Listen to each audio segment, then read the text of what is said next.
tanpa mempedulikan waktu istirahat. Sejak muda, ia sudah menjadi pengrajin gerabah. Waktunya dihabiskan untuk selalu duduk membungkuk, membentuk gerabah-gerabah pesanan.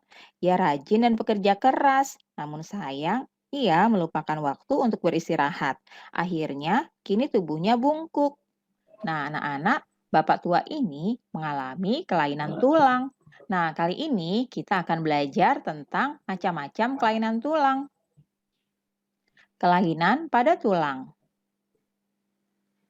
Yang pertama adalah fraktura atau patah tulang. Yang kedua, fisura atau retak tulang. Yang ketiga, osteoporosis. Yang keempat, lordosis. Yang kelima, kifosis. Dan yang keenam, skoliosis. Fraktura dan fisura biasanya disebabkan karena kecelakaan. Osteoporosis itu terjadi karena pengeroposan tulang. Lordosis, kifosis, dan skoliosis disebabkan karena sikap duduk yang salah. Nah, agar kalian lebih memahami, mari simak penjelasan berikut ini ya. Fraktura. Ya, jadi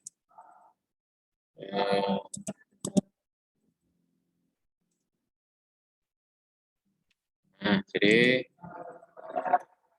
kita belajar tentang kelainan pada tulang. Ya. Kita belajar tentang kelainan pada tulang. Ada yang namanya fraktura, fisura, ini patah dan retak tulang. Ya. Ada yang pernah mengalami ini kejadian biasanya karena kecelakaan ya untuk fraktura dan fisura ini. Ada yang pernah mengalami patah tulangnya atau retak tulangnya? Ada? Adakah anak-anak yang pernah mengalami terjatuh ya misalnya dari sepeda atau dari mana sampai terjadi patah tulang atau retak tulang? Ada? Ada enggak? Tidak ada? Ya.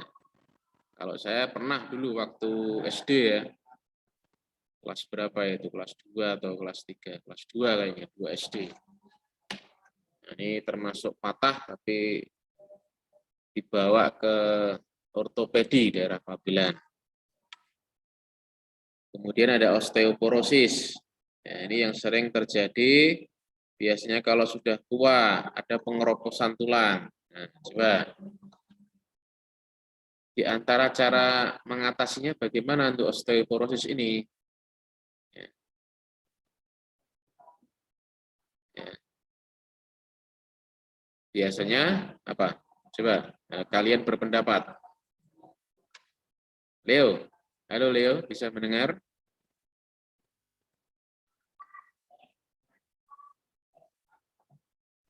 Ya. Ini kan sering. Coba kamu cari di antara contoh untuk mengatasi atau mencegah osteoporosis tulang keropos itu. Ya. Coba, tahu nggak?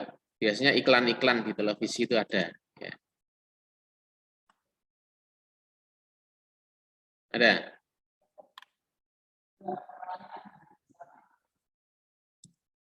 Tahu nggak? Belum tahu. Yang lain mungkin? Biasanya apa tuh iklan di televisi kan banyak tuh ya, mencegah osteoporosis. Ya. Biasanya apa? Biasanya minum apa? Ya. Biasanya minum susu yang berkalsium ya, atau makan makanan yang berkalsium itu untuk menguatkan tulang dan gigi. Ya. Nah, kemudian ini yang harus diwaspadai untuk anak-anak. Anak-anak harus waspada ini lordosis, kifosis, skoliosis. Ini kelainan tulang disebabkan cara duduk yang salah. Makanya ini walaupun PJJ, ya kamu duduknya di rumah bukan di kelas, tetap duduknya yang baik ya. Tegak, duduknya tegak. Jangan apa namanya bongkok gitu ya. Sehingga nanti kayak ini, kayak orang tua ini tulangnya bongkok. Baik, kita lanjutkan untuk videonya ya. Mari simak penjelasan berikut ini ya. Fraktura atau patah tulang. Fraktura atau patah tulang yaitu kelainan pada tulang akibat kecelakaan, baik kendaraan bermotor ataupun jatuh. Nah, fraktura ini dibedakan menjadi dua ya, yaitu fraktura yang tertutup atau patah tulang yang tidak sampai merobek kulit dan otot. Dan yang kedua, fraktura yang terbuka, yaitu patah tulang yang merobek atau menembus kulit dan otot. Nah, ini jadi fraktura ini juga dibedakan menjadi dua. Yang tertutup, patah tulang tapi ototnya atau kulitnya tidak robek. Ini yang kejadian sama saya dulu waktu kecil ini ya. Jadi dikira hanya bengkak biasa, padahal ternyata patah itu waktu dirongsen. Tapi ada juga yang sampai tulangnya itu merobek daripada kulitnya, daging ototnya. Lanjut. Kalian perhatikan Oke. gambar berikut ini. Pada gambar pertama ini merupakan tulang normal. Berikutnya, pada gambar kedua ini, kalian perhatikan ya, di sini terdapat tulang yang patah. Namun, tulang patah ini tidak sampai merobek kulit atau ototnya, sehingga disebut fraktura tertutup. Berikut ini gambar yang ketiga. Di sini terdapat tulang yang patah hingga merobek menembus kulit dan ototnya, disebut fraktura terbuka. Nah, kalian sudah bisa ya membedakan fraktura tertutup dan fraktura terbuka. Selanjutnya, kelainan tulang fisura atau retak tulang, yaitu kelainan tulang yang menimbulkan keretakan pada tulang akibat kecelakaan atau karena benturan dengan benda keras. Nah, gambarnya seperti ini ya. Ini adalah fisura atau retak tulang. Tulangnya hanya retak saja, tidak sampai patah ya anak-anak. Kelainan tulang selanjutnya adalah osteoporosis, yaitu kelainan pada tulang yang disebabkan karena adanya pengeroposan tulang. Hal ini karena tubuh sudah tidak mampu lagi menyerap dan menggunakan kalsium secara normal. Kalian perhatikan ya dua gambar berikut ini. Pada gambar yang pertama, itu adalah penampakan dari tulang normal. Kalian perhatikan pada tulang normal, kepadatannya masih bagus ya. Selanjutnya pada gambar kedua, ini adalah tulang yang sudah mengalami osteoporosis. Kalian lihat perbedaannya? Pada tulang yang sudah mengalami osteoporosis, tulangnya sudah tidak padat lagi karena sudah tidak mampu lagi menyerap dan menggunakan kalsium secara normal. Berikutnya, lordosis, yaitu kelainan tulang belakang yang melengkung atau bengkok ke depan. Nah, seperti ini ya anak-anak. Jadi, ini adalah kelainan tulang belakang yang melengkung atau bengkok ke depan. Berikutnya, kifosis, yaitu kelainan tulang belakang yang melengkung atau bengkok ke belakang. Nah, seperti ini anak-anak. Yang terakhir adalah skoliosis, yaitu kelainan tulang belakang yang melengkung ke arah samping seperti huruf S. Nah, seperti ini ya anak-anak. Nah, jadi ini yang diwaspadai untuk anak-anak. Ini anak-anak kan masih masa pertumbuhan. Ya. Umur-umur 10 tahun sampai nanti kurang lebih 17 tahun ini adalah masa-masa pertumbuhan. Jadi tolong diperhatikan cara duduknya, ya, termasuk cara tidur juga ya. Nanti kalian lihatlah searching bagaimana posisi tidur yang baik. Kalau tidak baik itu akan terganggu biasanya saraf-sarafnya. Ini tulang, contoh apa namanya tulang pada lordosis, kifosis, skoliosis ya, kelainan tulang belakang yang melengkung. Nah, ini kalau kita hafalkan pakai gerakan bisa ya nanti ya. Lordosis gerakannya ke depan karena bengkoknya ke depan. Kemudian kifosis bengkoknya ke belakang, ke belakang. Skoliosis itu samping ya, seperti huruf S. Nah, dihafalkan ini. Ini sering keluar di materi soal IPA. Baik, kita lanjutkan. Nah, anak-anak, kelainan tulang lordosis, kifosis, dan skoliosis itu disebabkan karena sikap duduk yang salah. Agar terhindar dari penyakit tulang tersebut, kita harus membiasakan sikap duduk yang benar ya. Berikut ini bacaan yang berjudul Posisi dan Sikap Duduk yang Benar. Kalian baca dengan seksama ya. Nah, ini berkaitan dengan ide pokok lagi ya. Nah, ini kita lewati dulu untuk ide pokok karena sudah sering.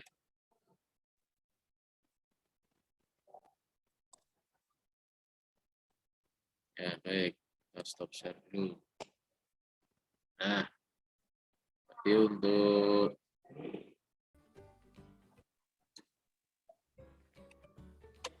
kondisi geografis Indonesia sebagai negara maritim dan kepulauan menyimpan potensi yang besar dalam berbagai bidang, seperti di bidang ekonomi, sosial, budaya, dan transportasi. Potensi-potensi tersebut dapat menjadi modal yang penting dalam pembangunan nasional guna mewujudkan kesejahteraan masyarakat Indonesia.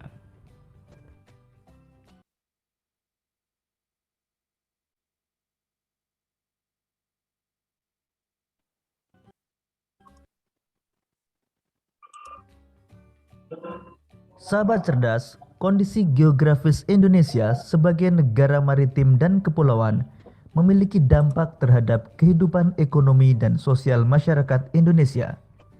Apa saja dampak-dampak tersebut? Mari kita pelajari lebih lanjut.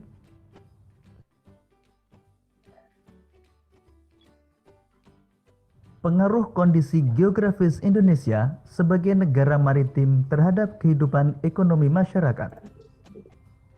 Kondisi geografis sebagai negara maritim dan kepulauan membawa banyak keuntungan bagi bangsa Indonesia. Laut Indonesia mengandung keanekaragaman sumber daya alam laut yang sangat potensial, baik hayati maupun non-hayati. Sumber daya alam laut tersebut antara lain ikan, terumbu karang, wisata bahari, sumber energi minyak dan gas bumi, dan transportasi antar pulau. Besarnya potensi sumber daya alam tersebut dapat dimanfaatkan masyarakat untuk menunjang kegiatan ekonominya.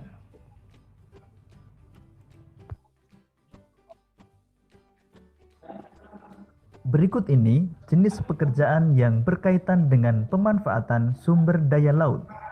Misalnya nelayan, petani garam, petani rumput laut, pedagang ikan, pembuat souvenir hasil laut, pemandu wisata, nahkoda kapal, penambang minyak bumi, dan berbagai jenis pekerjaan lainnya. ya, coba kita ulas sedikit dari tampilan video tadi. Jadi, di pembahasan materi IPS bahwa Indonesia ini 2/3 bagiannya terdiri dari lautan. 2/3 bagian wilayah Indonesia ini terdiri dari lautan, maka disebut sebagai negara maritim. Maritim kaitan dengan laut. Nah, coba perhatikan, ini ada beberapa jenis pekerjaan yang berkaitan dengan sumber daya laut. Dan nelayan, ada petani garam, petani rumput laut, pedagang ikan, buat souvenir hasil laut, pemandu wisata, nahkoda kapal, penambang minyak bumi. Maksudnya ini penambang minyak bumi yang lepas pantai ya di tengah laut.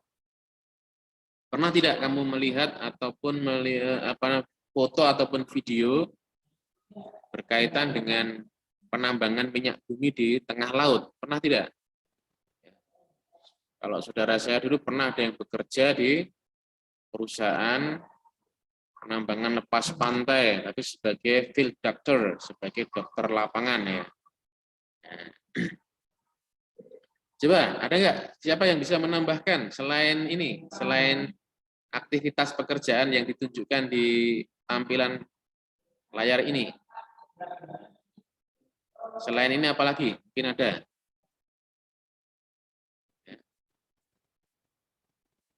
Ada nggak yang mau menambahkan? Aryudi mungkin? Aryudi bisa mendengar? Pernah lihat. Apa? Aryudi? Halo? Aku pernah lihat penambang minyak bumi di di laut sebelah di Nah. apa? Aku lihat saya lihatnya dari kapal, Pak. Kapalnya Ya. di laut. Nah, ya. Tempat penambang minyak bumi. Di daerah mana? Di daerah mana itu? Daerahnya. Di daerah Kalongan, Pak, kayaknya. Ya, Kalongan baik. sampai Batam. Oke, baik. Oke, kita lanjutkan lagi ya. Jadi ini adalah di antara aktivitas pekerjaan masyarakat Indonesia. Kalau kita ini yang di laut ya, memanfaatkan sumber daya laut di tepi pantai, biasanya kehidupan mereka seperti itu. Mungkin kamu pernah ke pantai yang banyak aktivitas nelayan. Kalau yang dekat-dekat sini pantai mana? Ya, yang dekat-dekat sini. Biasanya ke pantai selatan toh, di daerah Jogja, Gunung Kidul, ya, Pacitan. Mungkin kalian sudah sering ke sana sebelum pandemi tentu saja. Ada Parangtritis, ada pantai-pantai yang lainnya yang sudah terkenal. Kalau di wilayah utara itu di Jepara, ada di Semarang, dan sebagainya. Baik, kita lanjutkan dulu.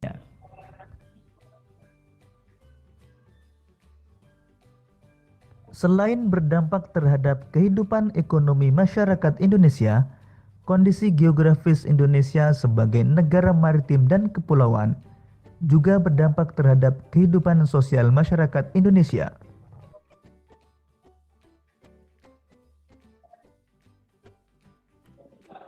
Pengaruh kondisi geografis Indonesia sebagai negara maritim terhadap kehidupan sosial masyarakat. Sebagai negara maritim dan kepulauan yang berada di antara benua Australia dan Asia, membawa pengaruh terhadap kehidupan sosial budaya bangsa Indonesia. Hal ini bisa terjadi karena dengan posisi tersebut menyebabkan Indonesia menjadi jalur perdagangan dunia. Hal ini membuat banyak pedagang dari berbagai negara di seluruh belahan bumi ini akan melewati dan mampir ke Indonesia. Para pedagang yang mampir dan ada sebagian yang menetap di Indonesia turut membawa adat budaya dari negara asalnya. Lambat laun, adat budaya yang dibawa tersebut akan berbaur, bercampur, bahkan melebur dengan adat budaya asli Indonesia.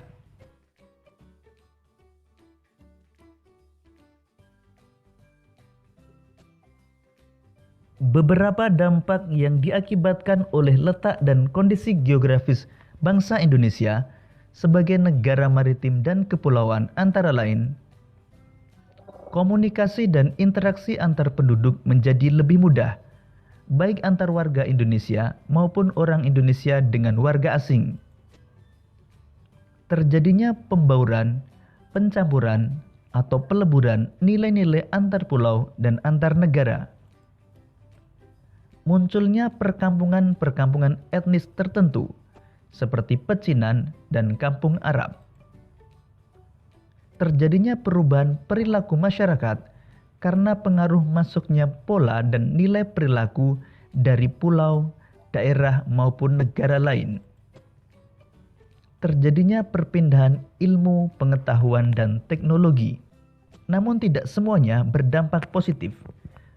Ya, jadi berkaitan dengan kondisi geografis Indonesia sebagai negara maritim atau kepulauan, ini tentu banyak ya dilintasi oleh pedagang-pedagang asing zaman dahulu, sehingga terjadi penjajahan itu asal muasalnya dari situ. Yang ingin datang ke Indonesia, apalagi Indonesia terkenal dengan rempah-rempahnya, tanah subur dan sebagainya.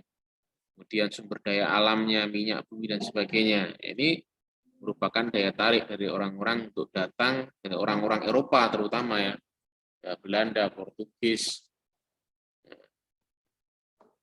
datang ke Indonesia. Nah, karena banyak yang datang, akan terjadi termasuk dari pedagang-pedagang Arab. Kalau dalam sejarah disebutkan pedagang Gujarat, Persia, pedagang-pedagang Islam, sehingga Ada yang juga menetap di Indonesia. Ini salah satu etnis yang muncul banyak di Indonesia. Dua yang dominan. Satu etnis Cina, yang kedua etnis Arab. Ya. Ada kampung etnis Cina namanya Pecinan ya. Chinatown. Kalau di Amerika misalnya, Chinatown. Dan ada kampung Arab. Kalau di Solo pun juga ada ya, misalnya di daerah Pasar Kliwon, Petrodanan, itu ada kampung Arab, meskipun Arabnya dari keturunan, ada yang dari keturunan Yaman. Nah, ini dampak positifnya itu transfer ilmu, pengetahuan, teknologi, masyarakat bisa menjadi lebih Terdapat baik. juga dampak negatif yang ditimbulkan. Berikut ini dampak positif dan dampak negatif yang ditimbulkan. Dampak positif antara lain, Indonesia dilalui jalur perdagangan dunia, kaya akan sumber daya alam laut, memiliki keberagaman budaya, memiliki potensi wisata bahari, dan memiliki keberagaman sumber daya manusia. Sedangkan dampak negatifnya antara lain, tidak meratanya potensi alam, tidak meratanya pembangunan dan pemerataan hasil-hasilnya, sulitnya pengawasan wilayah, rawan terjadi konflik kedaerahan, dan masuknya budaya asing yang tidak sesuai dengan budaya Indonesia. Nah, ini jadi kalian harus bisa memilah ya. Kalian harus bisa memilah dampak positif dan dampak negatif yang diakibatkan letak dan kondisi geografis bangsa Indonesia. Positifnya yang tadi, ya, jalur perdagangan dunia, ya, kaya sumber daya alam laut, keberagaman budaya, potensi wisata bahari, sehingga bisa mendapatkan devisa ya, keuangan yang banyak ya, dan keberagaman sumber daya manusia. Tapi ada dampak negatifnya. Potensi alam tidak merata, pembangunan tidak merata. Contohnya apa? Ya di Jawa ini pembangunannya jauh lebih baik.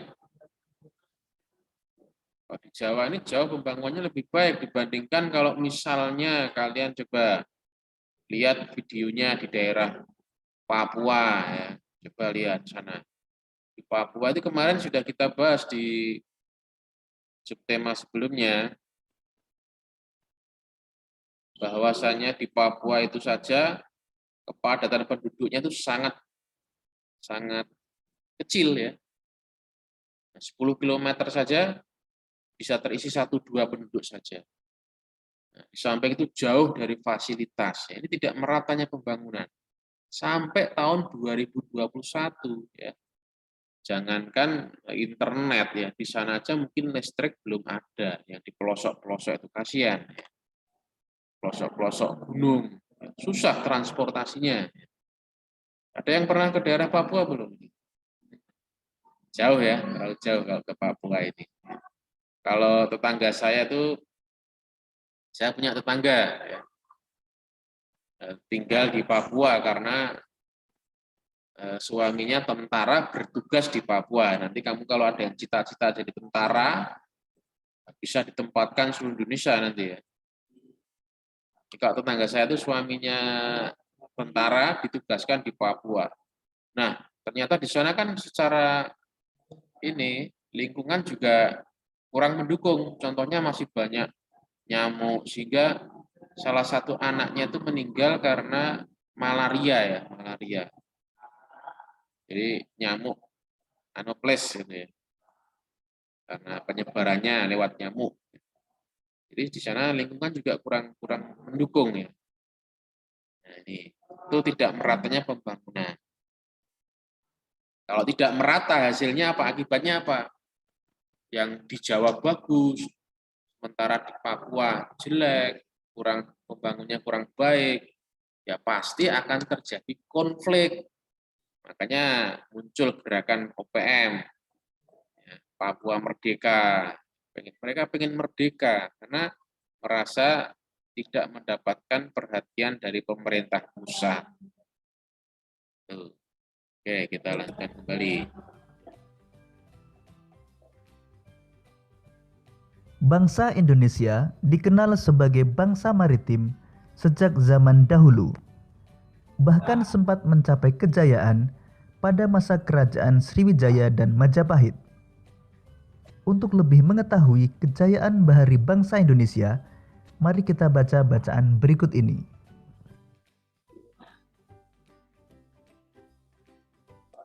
Ya, untuk bacaan kita lewati ya. Jadi dipelajari sendiri di buku. Ya. Nah, di sini kita lanjut ke PKN. Yang utuh. PKN dulu. Pak, Ini bicara tentang ya. Pak. izin Halo? toilet. Ya, silakan.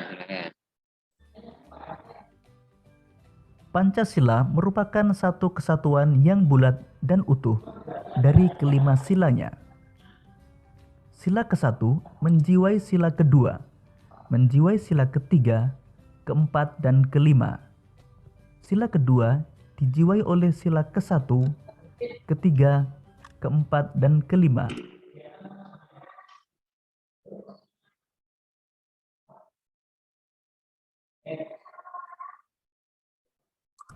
Dan begitu seterusnya. Setiap sila yang membentuk Pancasila juga sebagai satu kesatuan yang mutlak, tidak dapat ditambah dan dikurangi. Oleh karena itu, Pancasila tidak dapat diubah menjadi Trisila atau Ekasila. Ya.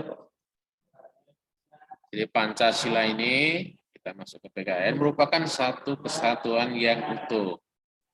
Sila ke-1, kedua, ketiga, keempat, dan kelima. Nah, mungkin masih ingat nggak, sekitar beberapa waktu yang lalu, mungkin tahun lalu ya, ada wacana, istilahnya kompresi, 5 sila menjadi Trisila, Trisila menjadi Ekasila.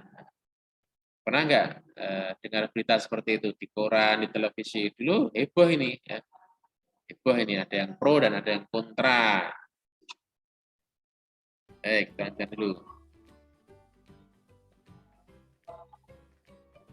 Berikut ini perilaku yang mencerminkan sila-sila Pancasila. Pertama, pemilihan ketua kelas. Kedua, perayaan hari besar keagamaan. Kemudian gotong royong, musyawarah untuk mufakat, dan menjenguk orang sakit. Ya, ini mengulang kembali ya, kalau Pancasila ini relatif lebih mudah, cuma hati-hati, terkadang kelihatannya mudah, tapi bisa mengecoh juga. Ya, perayaan hari besar keagamaan, tentunya sebaiknya yang merayakan masing-masing umat beragama saja. Seperti kita kalau Muslim yang merayakan hari Idul Fitri beberapa waktu yang lalu, kemudian disusul Idul Adha. Kemudian ini di bulan Muharram kita merayakan Muharram juga ya. Nah, ada sunnahnya berpuasa tanggal 9 dan 10. Ini tanggal 10 Muharram. Nah, siapa? Ada anak-anak nggak yang berpuasa hari ini? Halo? Adakah anak-anak yang berpuasa sunnah 10 Muharram pada hari ini? Ada nggak? Dulu kan pas pengajian disampaikan Pak Ahmad itu. Ada nggak yang di kelas Ya, ini? Pak. Nah, bagus, Tita. Siapa lagi? Sahurnya jam berapa, Tita? Tita sahurnya jam berapa? Nggak sahur, Pak. Wah, nggak sahur, Nggak Pak. Lemes. sempet. Nggak sempat minum juga? Enggak. Waduh, lemes nanti ya. Nah, sudah. Tapi bisa bertahan kok, walaupun tidak sahur ya. Ada lagi yang selain Tita yang hari ini berpuasa? Nah, nanti silakan ya. Puasa itu perlu ditambahi, tidak hanya puasa wajib di bulan Ramadan, tetapi juga puasa-puasa sunnah. Walaupun tidak bisa semuanya, tapi sesekali. Seperti kemarin waktu sebelum Idul Adha itu kan ada puasa Arafah, 9 Dzulhijjah, ini bagus sekali. Hari ini puasa Arafah. Bagusnya sih 3 hari, tanggal 9, tanggal 10, tanggal 11. Berarti hari Rabu, Kamis, Jumat. Tapi minimal 1 hari baguslah ya, tanggal 10 ini. Ini perayaan hari besar keagamaan, jadi masing-masing beragama saja ya. Nah, tidak perlu merayakan bersama-sama. pemilihan ketua kelas ini gampang ya, tapi karena pandemi ini sudah tak tulis susunan pengurus kelas 5D, sudah tak tulis langsung. Jadi kalau kalian masuk ini ada pemilihan, biasanya saya beri kesempatan anak-anak untuk pemilihan ketua kelas, sekretaris, bendahara, bagian keamanan, ketertiban, ini diberi tanggung jawab masing-masing ya. Ini bagian dari musyawarah mencapai mufakat, gotong royong, bekerja sama, ya semua adalah cerminan dari perilaku sila-sila Pancasila, menjenguk yang sakit. Ya. Sayangnya pandemi ini ya kita jadi ini ya terhalang. Jangan-jangan karena sakitnya kena COVID kan bahaya kalau kita menjenguk orang yang sakitnya kena COVID. Sangat mungkin atau sangat mudah untuk tertular. Tuh. Jadi mudah-mudahan yang pandeminya segera selesai sehingga semuanya jadi lancar, sekolahnya lancar, ibadah ke masjid lancar ya. Kamu mau jajan keluar yuk lancar ya kan. Kalau sekarang ini dibatasi nanti ada Satpol PP keliling, hati-hati ya. Kemudian mau wisata sekarang ini ya susah ya. Jadi kalau sudah selesai semua enak piknik kemana-mana. Kalau kamu suka piknik ya ke laut, ke pantai maksudnya ya, pantai, ke gunung atau mana-mana tempat rekreasi ya, mengasihkan bagi kalian untuk menghilangkan penatnya ya. Mungkin belajar terus, nah nanti di weekend, hari Sabtu, hari Ahad bisa untuk rekreasi. Kalau sekarang ini hati-hati dulu ya, hati-hati dulu, banyak tinggal di rumah saja ya. Habiskan waktu tinggal di rumah saja karena kondisinya masih cukup berbahaya. Selalu ada informasi-informasi di RT itu yang positif ini ya. Jadi ini masih mengkhawatirkan. Nah, baik, saya kira cukup selesai secara cepat, sekilas, ringkas pembelajaran 2 dan pembelajaran 3. Jadi nanti kalian menyelesaikan tugasnya itu. Baik, anak-anak masih ada waktu sedikit. Nah, kita mulai lagi menambahkan untuk matematiknya. Bisa kita latihan pecahan sekarang ya. Nah, coba kalian buka buku yang ini. Jadi selalu disiapkan ya, kalau tematik selalu tambahi raketang sedikit ya. Meskipun sedikit untuk membahas matematik. Buka halaman 28. Sudah?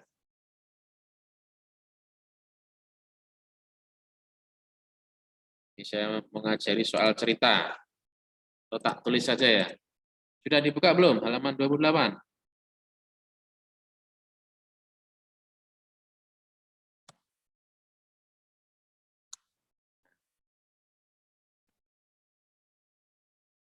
Coba saya ini aja. Tulis di screen, di Word. Nah.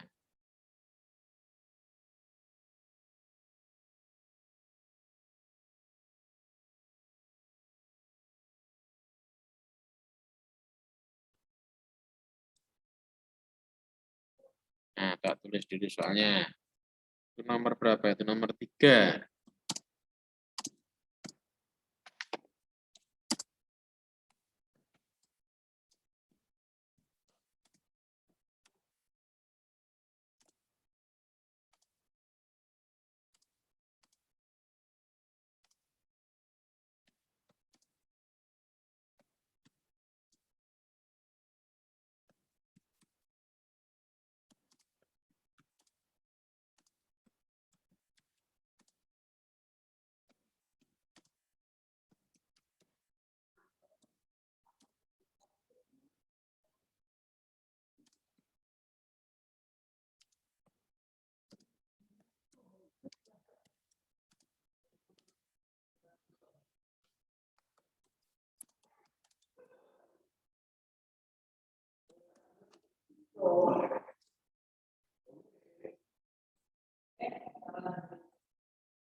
Nih, yang belum membawa bisa lihat di sini. Ini kita masih berkaitan dengan soal cerita. Kita manfaatkan kamu. Ya, tak besarkan dulu ya. Nih, ini tak kasih pakai ini aja. Equation. Sebentar. Pakai equation saja. 1/5 ya tadi. Equation.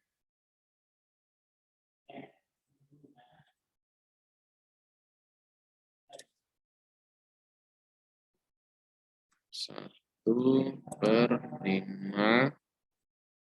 Yang ini 1/4.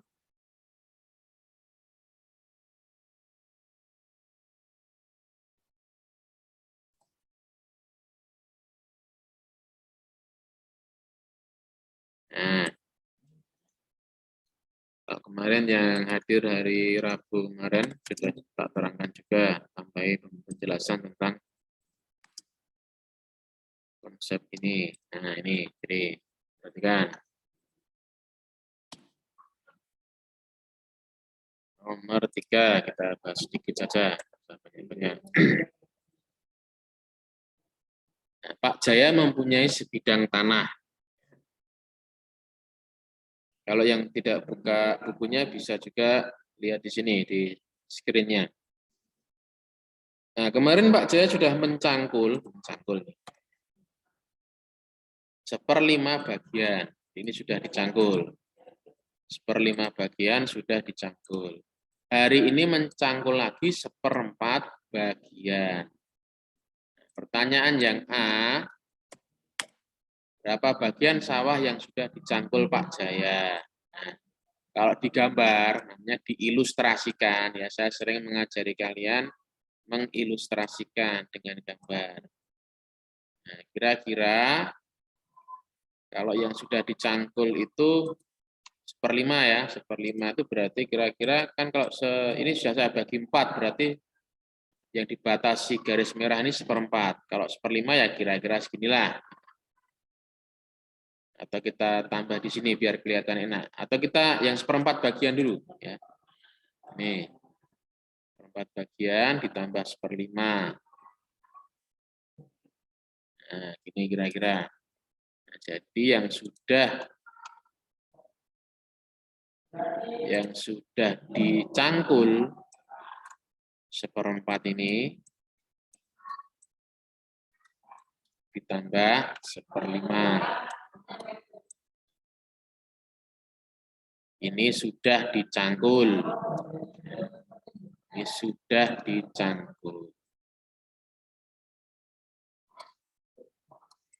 Otomatis sisanya ini yang sebelah kiri ini kalau kita ilustrasikan, sisanya ini belum dicangkul.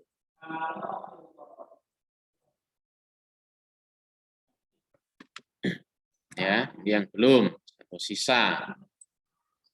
Ini yang belum. Baik. Untuk menjawab yang A, berarti yang dihitung berapa? Berapa bagian sawah yang sudah dicangkul? Ya tinggal 1/5 ditambah 1/4. Yuk dihitung semua. Silakan. Gampang sekali ini. Yang menjawab yang A dulu, nanti yang B di sini. Bawah sini. Belum dicangkul.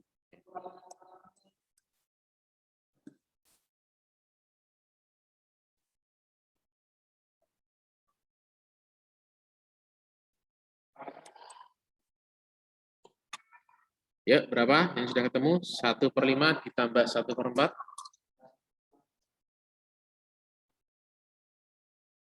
Silakan. Yang sudah ketemu. Samakan penyebutnya. Boleh kamu satu-satu gini ya, tapi kalau saya seringnya pengen cepat itu gini, jadikan satu aja. Berapa penyebutnya ini?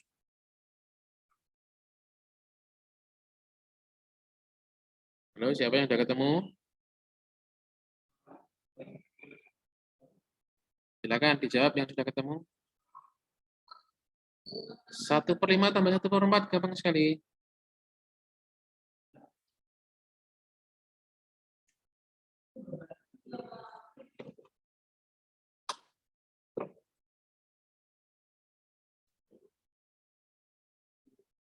Yo, siapa yang mau menjawab? Bintang? Bintang ada? Halo? Belum terdengar. Nah, Jovan tadi kelihatan. Halo Jovan. Jovan, Iya, Pak. sudahkah ketemu? 1/5 tambah 1/4? Bentar, Pak. Belum. Musa sudah belum? Musa. 9/20, Pak. 9/20. 9/20. Nah, jadi Iya, kita Pak. cek dulu. Bagus, sudah punya jawaban. Kita cek bersama-sama. 5 dan 4 tuh kan KPK-nya 20 ya. Kan dulu tak ajari, gampang aja. 5 kali 1, 5, 5 kali 2, 10. 5 kali 3, 15. 5 kali 4, 20. 4 kali 1, 4. 4 kali 2, 8. 4 kali 3, 12. 4 kali 4, 16. 4 kali 5, 20. Nah, ketemu pertama kali inilah sebagai KPK. Atau cara cepatnya, ini angkanya kan di bawah 10. Dengan syarat ini angkanya di bawah 10. Ini cara cepatnya dari saya ya, triknya ya. Terus terdiri dari bilangan ganjil dengan ganjil atau ganjil dengan genap. Ini kan 5 ganjil toh. Ya, 5 itu ganjil. Kemudian 4 itu genap. 5 itu ganjil, 4 itu genap. Maka dikalikan saja. Tak ulangi ya, angkanya di bawah 10, angkanya di bawah 10 atau kurang dari 10. Terus angkanya terdiri dari ganjil dengan ganjil atau ganjil dengan genap. Ini kan ganjil dengan genap, 5 ganjil, 4 genap. Itu boleh dikalikan saja. 5 kali 4 itu 20. Terus ini dikali silang, 4 kali 1, 4, ini cara cepat. 5 kali 1, 5. Nah, tinggal dijumlah, 4 tambah 5, betul, 9/20. Jadi yang sudah dicangkul adalah 9/20 bagian. Kita bicaranya bagian. Kalau bicara bagian, berarti sebidang tanah itu, sebidang sawah itu nilainya 1 bagian. Nilainya 1 bagian. Ya. Terus dikerjakan mesti bagiannya pecahan ya. Dikerjakannya 1/5, dikerjakannya 1/4. Yang A sudah terjawab. Bagian sawah yang sudah dicangkul adalah 9/20 bagian. Nah, sekarang pertanyaan B itu sisanya. Berapa bagian sawah yang belum dicangkul? Nah, caranya bagaimana? Ya, total sawah tadi 1 bagian, ini sudah saya terangkan. 1 bagian berarti 1. Dikurangi yang sudah dicangkul 9/20. 9/20 ya. Nah, kalau ini 1 itu kan bilangan bulat. 1 itu bilangan bulat, jadi akan kita ubah menjadi pecahan biasa. Caranya bagaimana? Lihat angka yang bawah dari pengurang. Pengurangnya 9/20. Angka yang bawah 20. Berarti di sini ngikut angkanya. 20, yang atas 20. Ya, harus sama atas dan bawah, makanya itu 1.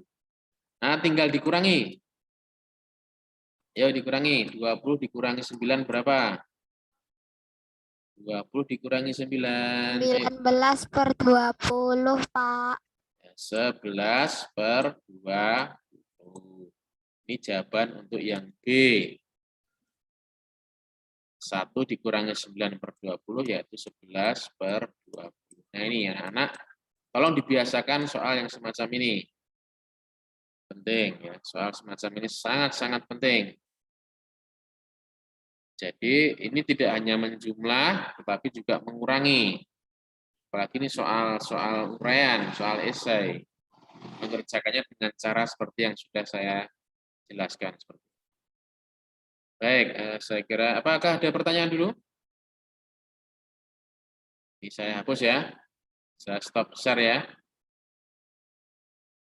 Apakah ada pertanyaan dulu? Mudah-mudahan tidak ada ya, ini sudah pernah diajari, tinggal soal ceritanya dipahami, kemudian nanti banyak